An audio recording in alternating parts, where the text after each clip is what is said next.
Vajiraman Ravi has been still there even during my mains preparation, during both my attempts 2023-24. I started my preparation in 2018 here as a foundation batch student, and finally I'm again back here 6 years later. The life has come full circle finally. I post-graduated actually in year 2018. After that I came to Vajiraman Ravi, as the name has always been there, where I was completely clueless कि क्या करना है क्या नहीं. And that year I think, but I think ये join किया test series मैंने, and we had those regular feedback sessions. GS we had GS. I was enrolled for the GS thing. I had that regular feedback session. After every copy that was checked, we had those mentoring sessions going on. So उससे पता चलता था what is wrong, where I should add on, what is the changes I need to make, etc. So it went like that, and I really scored good in GS. Last year also it was 435 marks in GS 1, 2, 3, 4.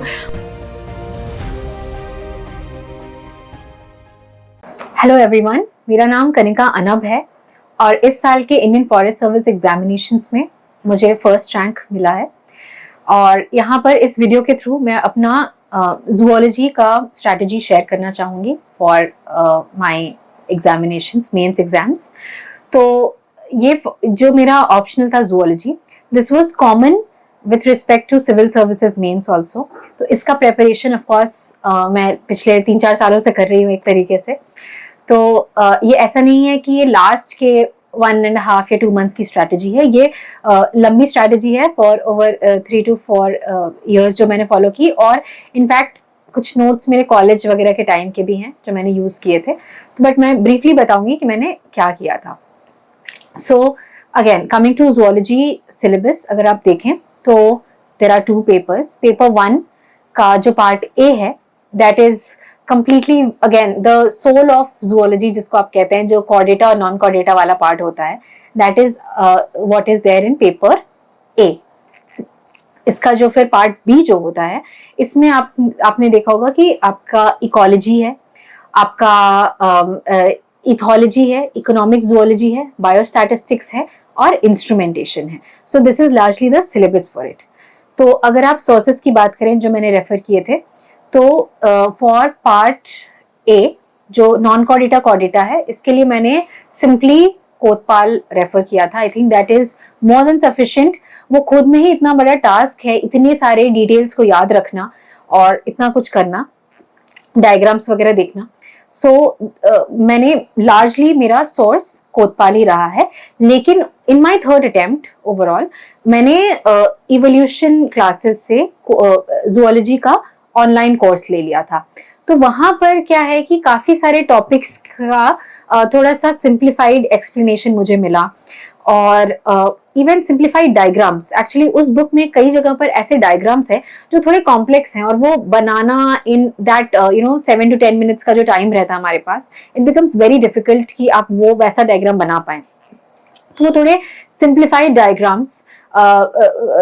Diagrams वो मैंने देखा कि वो classes के through ma'am ने बताया था, तो वो उससे मुझे थोड़ा सा हेल्प मिला।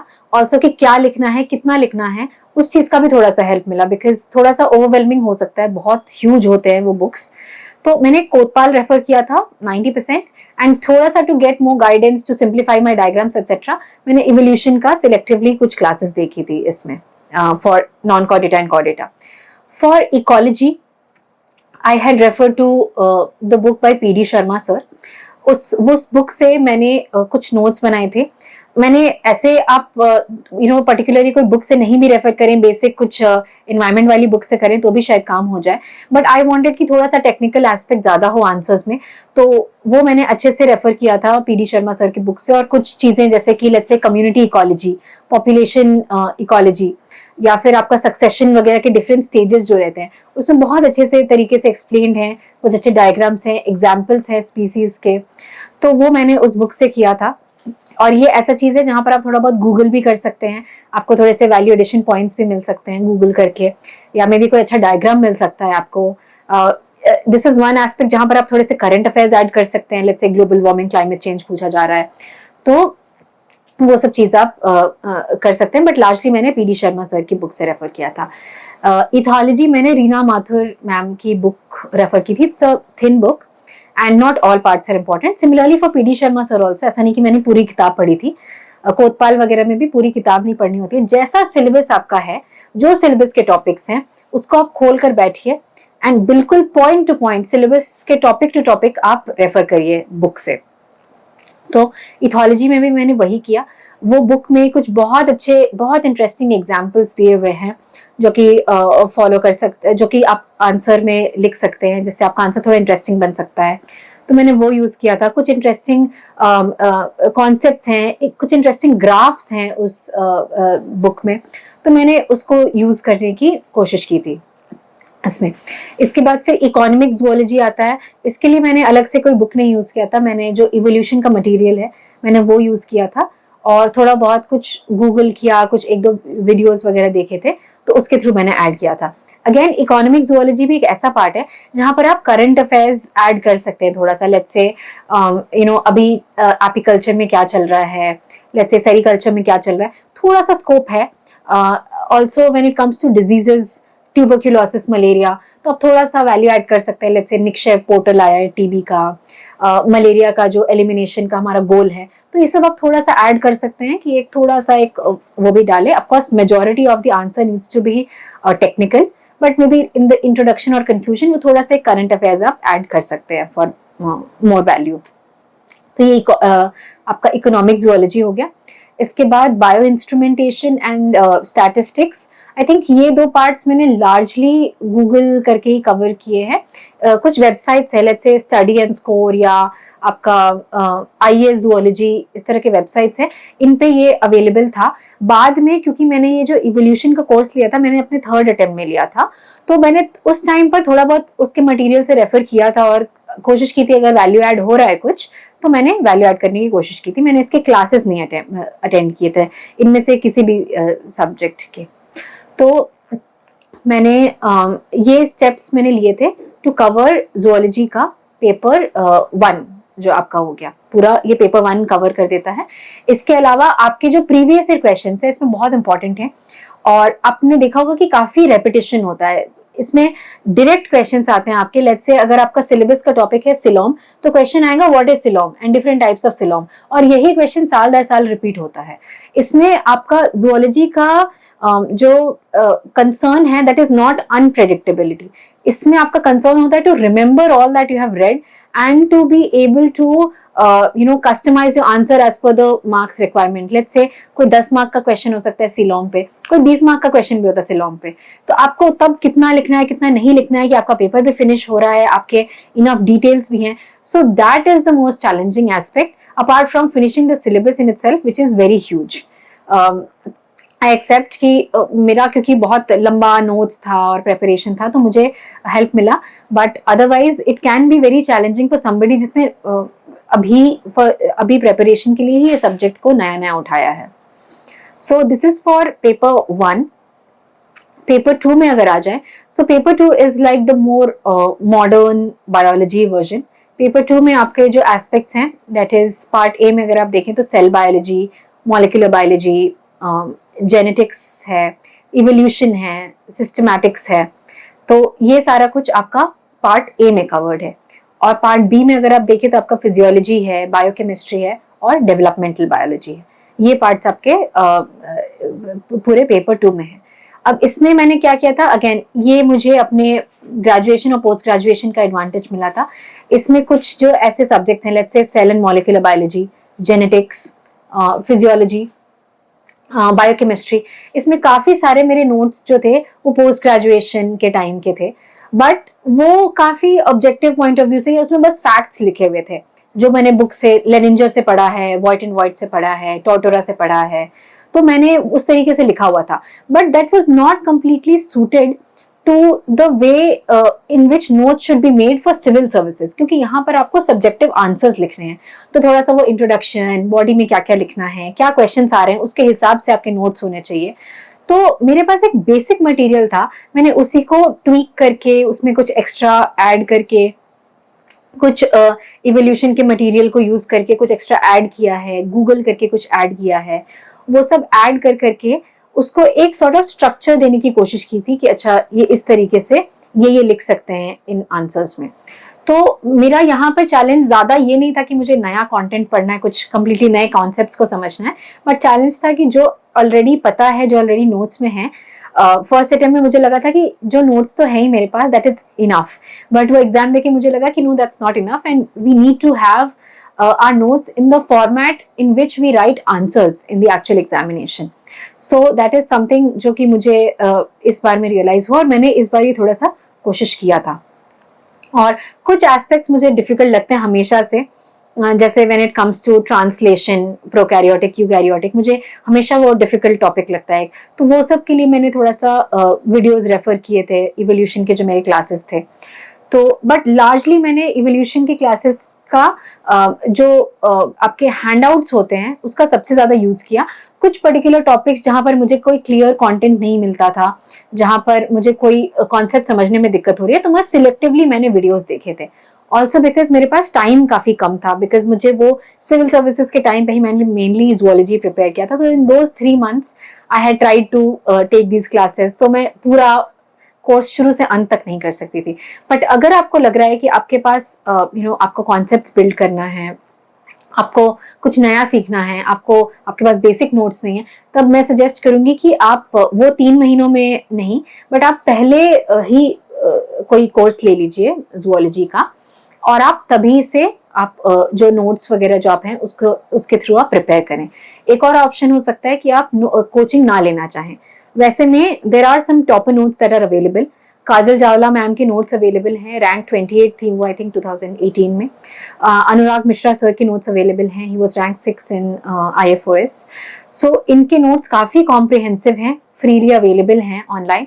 आप इनके नोट्स को रेफर कर सकते हैं फॉर डिफरेंट टॉपिक्स.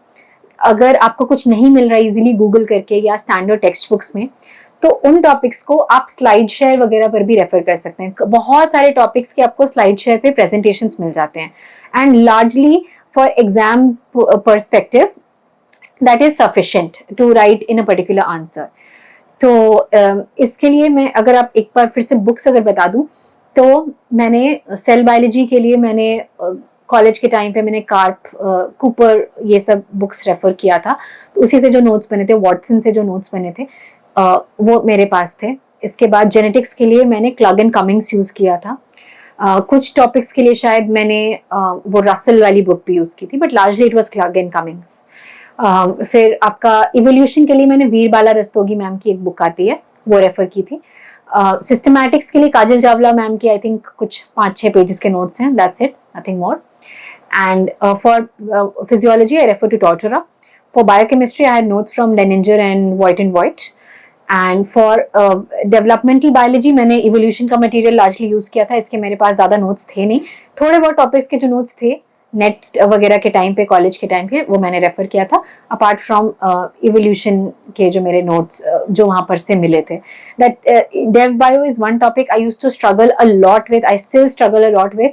मैं हमेशा कोशिश करती हूँ कि मैं वो ना अटेम्प्ट करूँ. वो पर्टिकुलरली कुछ कॉन्सेप्चुअल क्वेश्चंस में मुझे I am not comfortable with those parts. So मेरा कोशिश ये रहता था कि मैं बाकी चीज़ों को स्ट्रॉन्ग करूँ, एंड डेव बायो कोशिश करूँगी कि छोड़ दें.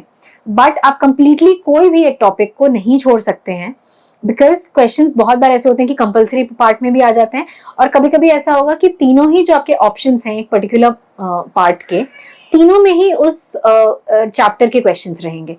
तो this actually put me in a fix in my civil services forestry zoology exam, जहाँ पर मुझे कंपैरेटिव एनाटॉमी में काफ़ी स्ट्रगल होता था, और वहाँ पे आई थिंक तीनों ही जो मेरे चॉइस थे, तीनों में ही वो क्वेश्चंस थे, एंड आई एक्चुअली पैनिक्ड कि ये क्या हो रहा है, तीनों ही हैं from a part which I haven't prepared well. So कोई भी पार्ट को completely untouched नहीं, maybe 1 or 2 topics can be left, but no chapter or no sub unit can be completely left. That is what I will say.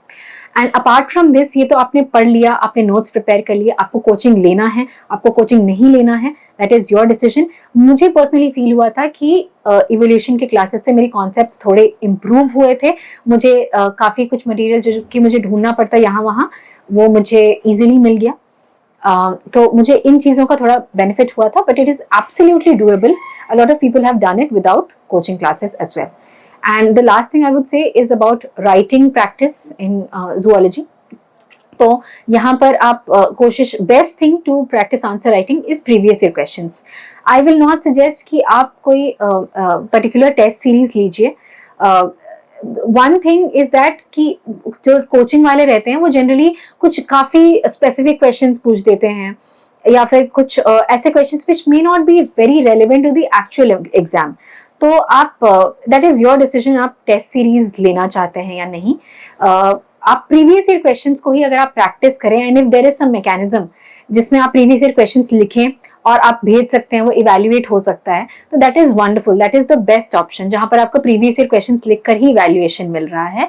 मैंने जो course लिया था मुझे इसमें ये अवेलेबल था कि मैं क्वेश्चंस लिखूं और मुझे इवैल्यूएशन हो, बट आई विल कन्फेस कि मैं बहुत ज्यादा आंसर्स नहीं लिख पाई थी जूलॉजी के लिए, and that was one shortcoming on my part. कोशिश ये रहनी चाहिए कि एटलीस्ट 1 से 2 फुल पेपर्स जरूर लिख कर देखें, ताकि एक प्रैक्टिस हो अगेन कि किस तरीके से लिखना है, कितना लिखना है, कितना नहीं लिखना है, प्रेजेंटेशन कैसे होना चाहिए, कम टाइम में डायग्राम कितने हड़बड़ी में बनाना है, कौन सा एस्पेक्ट डायग्राम में हाईलाइट करना है, नहीं करना है, क्योंकि वो 15 मिनट में आप बहुत सुंदर डायग्राम नहीं बना सकते हैं, बट सब कुछ करते हुए, पूरा आंसर लिखते हुए, डायग्राम यूज करते हुए आपको कैसे वो मैनेज करना है, उस चीज का आपको आइडिया लग जाता है इस तरह के आंसर्स वगैरह लिख के। एक टेलीग्राम पे ग्रुप है जूलॉजी डिस्कशन ग्रुप करके, वहां पर लाइक प्रीवियस ईयर क्वेश्चंस का टॉपिक वाइज कंपाइलेशन भी मिल गया था मुझे, और वहां पर डेली वो लोग 5 प्रीवियस ईयर क्वेश्चंस पोस्ट करते हैं, एंड आप लिख के आप भेज सकते हो, एंड आपको बेसिक इवैल्यूएशन मिल जाता है। मैंने पर्सनली ये यूज नहीं किया था, but I think it can be quite helpful to use this platform, अगर आपको like free of cost basic evaluation अगर आपको चाहिए आपके आंसर्स की। तो कुछ क्वेश्चंस ऐसे थे प्रीवियस ईयर क्वेश्चंस में जहां पर मैं थोड़ा अटकी थी, तो यही जो जूलॉजी डिस्कशन ग्रुप वाले जो सर हैं, आई थिंक मुकेश नाम है उनका, तो उनका एक अलग से जूलॉजिस्ट बॉट करके है, तो आप उनको मैसेज कर सकते हैं कि सर इसका आंसर क्या होगा। तो उन्होंने मुझे काफी डिटेल में 4-5 क्वेश्चंस के आंसर्स के साथ हेल्प किया था कि आप ये लिख सकते हैं, तो उससे मुझे हेल्प मिला था काफी। थोड़ा सा जहां पर आप कुछ क्वेश्चंस होते हैं जो थोड़े कॉन्टेंशियस होते हैं, आपको समझ नहीं आता कि क्या लिखना है, सो उस चीज में मुझे हेल्प मिला था। बाकी आपके आंसर्स में वैल्यू ऐड करने का यही तरीका है कि आप टेक्निकल जितना जो छोटे छोटे डिटेल्स रहते हैं technical, let's say left side पे है कोई चीज, कोई ऑर्गन है लेफ्ट साइड पे लोकेटेड है, या उसका एक टेक्निकल वर्ड यूज हो रहा है कि इस मेसोडोम में यहाँ पर लोकेटेड है, तो वो सारी चीजों को यूज करके आप अपने आंसर को टेक्निकल बना सकते हैं। डायग्राम्स यूज करने हैं, डायग्राम्स आप अच्छे से बनाएं, अगर पॉसिबल है तो कलर पेन्स यूज करें। कहीं कहीं पर आई थिंक जैसे ट्रांसलेशन या रेप्लिकेशन में अलग अलग मॉलिक्यूल्स होते हैं, एक ये ट्रांसक्रिप्शन का मॉलिक्यूल है, डीएनए मॉलिक्यूल है, मे बी एक और डीएनए के अनवाइंडिंग के लिए एक अलग मॉलिक्यूल है। So all of that is better if shown in different colours. So I think यहाँ पर कलर पेन्स आप यूज कर सकते हैं, different colour pencils if time allows, तो ये आप यूज कर सकते हैं। Try to put your diagrams in a box and label it नीचे।